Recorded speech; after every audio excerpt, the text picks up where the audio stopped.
Hey familia, Miranda here, and in today's video, I'm going to be sharing with you guys my top 10 favorite Disney Pixar films.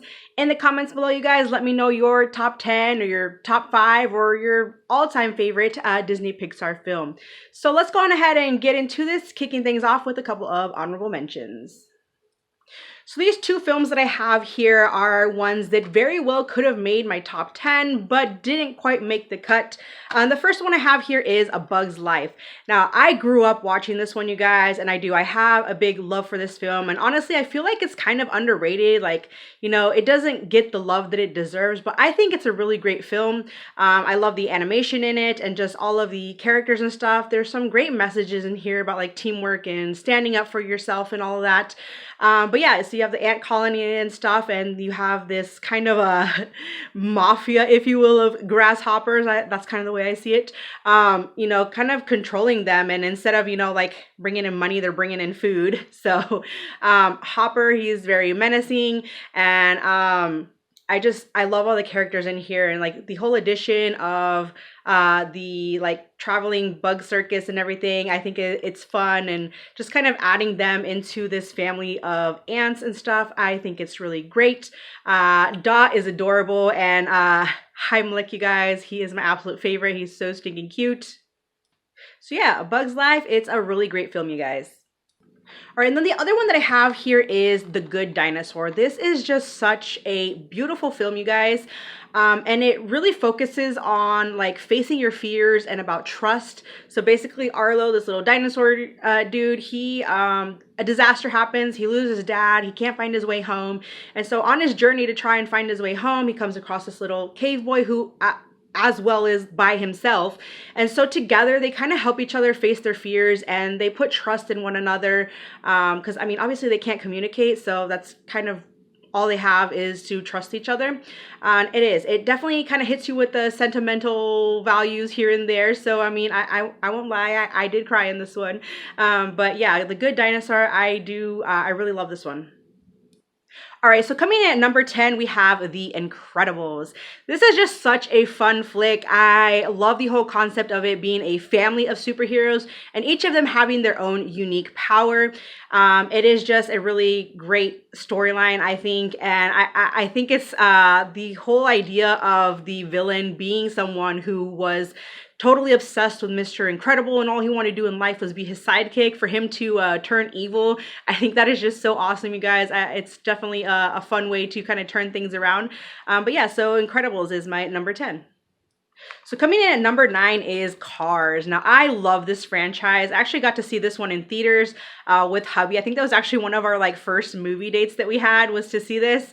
And I really like this film, and it just kind of shows you that fame isn't everything. So obviously, Lightning McQueen, he's this like awesome race car and everything. And for him to just kind of get stranded out in the middle of nowhere in this rundown little town and stuff, and just meet all of these awesome people, it just kind of goes to show that sometimes when one is in the spotlight, they tend to forget the important things and just kind of need a reminder of that. So that was kind of what happened to him in this little town. He made a bunch of friends and just kind of remembered, that there's other things out there than fame and stuff. And so, yeah, he just kind of created some great friendships and just kind of acquired a family and everything.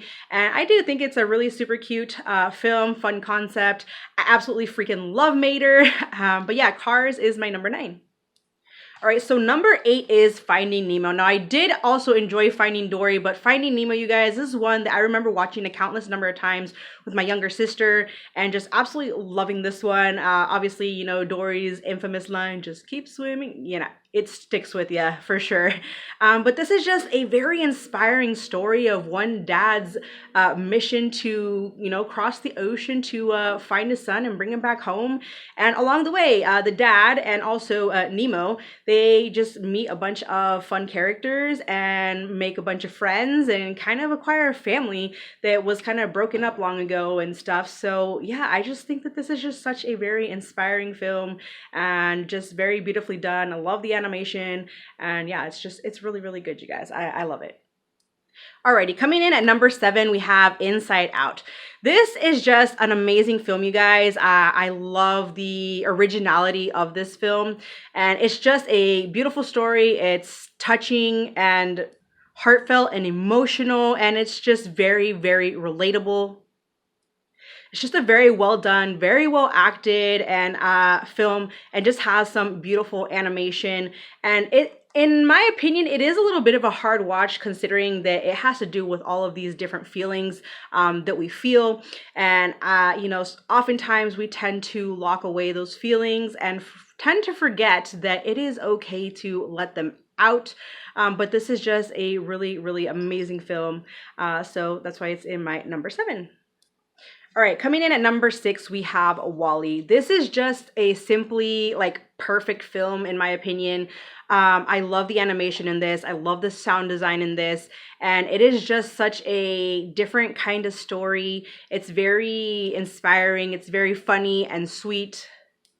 Just everything about this film is so beautiful. And even, you guys, it's crazy how Wally hardly talks, doesn't really make a whole lot of facial expressions, but yet they still manage to somehow fill him with all of these emotions. Is just awesome, you guys. I really like Wally, and it is just such a beautiful story. Okay, so my number 5 is Toy Story. Yes, I love this franchise, is where it all started, you guys. And just the whole idea of getting that present for your birthday, the one that you've been wanting, and just that emotion of receiving it and being able to play with it and stuff like that. It's great, you guys. And the whole thing of like, with time, getting new toys and kind of forgetting about the old ones and stuff like that. Like, it's just so relatable. Like, remembering like when one was a child and stuff like that, just playing with your toys, talking with them and stuff like that. Like, what if our toys could have like talked back to us, back then when we were kids and stuff, be like, fighting over who to play with and whatnot and stuff. But this is just such a really sweet film, you guys, so full of heart. And I just love, love, love all of the characters in here. And, Buzz and Woody's like whole like rivalry that turns to a really awesome friendship and everything. It is just loads of fun, you guys, and it's just one that is just so nostalgic. Really kind of captures your childhood and stuff. So Toy Story, it definitely had to be on my list. So coming in at number 4, we have Monsters Inc. This is one that I absolutely love, you guys. And I watched this a countless number of times growing up, but only because my sister, she would literally watch this on repeat. We had it recorded on a VHS tape. We'd watch it and then rewind it and watch it again. And it's just a really beautiful kind of story that has to deal with, children and obviously monsters and stuff like that. But what makes it so relatable is that I'm sure that the majority of us, when we were kids, we had that fear that there was a monster under the bed or in the closet or in the corner of the room. And so it was one of those fears that we never wanted to like face. Just didn't want to get out of bed or sleep with the lights on, whatever, just so that we wouldn't be afraid and stuff. And so yeah, and I think that Boo's purpose in here was kind of to show that as a child, we can overcome that fear of these monsters that we, think are, like I said, in under the bed or in the closet, wherever. That they may not be scary, that they may actually be friendly. So it is just such a great film, you guys. And Mike and Sully's chemistry in this is just so freaking awesome. Love it. All right, so my number 3 is Up, you guys. This is just a fantastic film, so beautiful. I mean, it does have a few, like down moments here and there, but for the most part, this is just such a heartwarming film. And in a way, Carl, he kind of reminded me of, the recent film, A Man Called Otto, because he's just this grump, right? Has a lot that happened in his life, and then his wife who, died and everything. And so along comes this person. In this case, we have Russell here, and they just form this, unlikely friendship. And I mean, even Doug, the dog, takes a liking to Carl. Carl takes a liking to him eventually. And so it really is just a beautiful film. And them going on this crazy adventure that he never got to do with his wife and stuff. So it really is just so beautiful, you guys. I don't know, this film just makes me feel a certain way. It just kind of fills me with joy, this film, for sure. And then obviously they do kind of fight off the one guy that was like his idol or whatever and stuff. He turned out to be a bad guy and whatnot. But yeah, so I mean, they got a venture and everything. So it's just a fun flick. Okay, so we're down to the last two. So coming in at number 2, we have Ratatouille. I am just such a huge fan of this film. I just absolutely love the concept of this, of, you know, Remy the rat being the chef, just loving to cook and whatnot. And it's just kind of a sweet film about, you know, chasing after your dreams, doing what you love. And I enjoy Remy and Linguini's relationship that they have together, and how they just kind of befriend each other and help each other out. And then also Linguini and Colette, their chemistry in here is also really good. But yeah, it is just such a fun flick, and it's a very interesting, very fun concept. I even got my kiddos hooked on this one, you guys, and they were like constantly watching it. But yeah, I really enjoy this one. And even like the freaking cartoon food, it just looks freaking delicious. Okay. Definitely a film that kind of makes you hungry after watching. But yeah, Remy the chef, yeah, fun.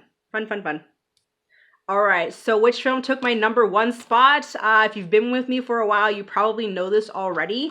But we do have Coco. Yes. It is just such a beautifully animated film. It is so colorful, just so vibrant, and it just screams culture and tradition. And it's just something that kind of has a lot of meaning to me. You know, being that, you know, my family is in Mexico and stuff like that. And, you know, the whole beliefs of, you know, the dead rising on this specific day, you know, to walk the grounds again. And that's why people make these altars and, you know, put out food and like their favorite stuff for them, so they can enjoy that on their day back on ground and stuff. So it really is just a beautiful story here about how Miguel is kind of like in between, you know, being human and being dead, and just kind of finding his way, and finding his family, and just wanting to be like accepted, and you know, along with his music and stuff like that, and just, you know, receive blessings from his family to pursue, you know, what he loves, which is music. Mind you, music is a very important part of Mexican culture, and this just has some really great music in it. I actually have been wanting to go to where they filmed this, like the supposed town that this is based on, because hubby's family is actually about like an hour away from there. But the past couple of times that we've gone to Mexico, we keep saying we're gonna go, and then we never did. So hopefully this next time that we end up going to Mexico, we'll be able to go visit the town that it's based on. But yeah, so we have Coco here. It's just everything about this, you guys, is just so freaking amazing. And I never get tired of watching this one, and just like all the great songs, catchy songs and stuff. So yeah, we got Coco as my number 1. So that is it for today's video, you guys. Hopefully you enjoyed my top 10 picks. Thank you so much for watching. Join the family if you have not, and I will see you in my next video. Bye.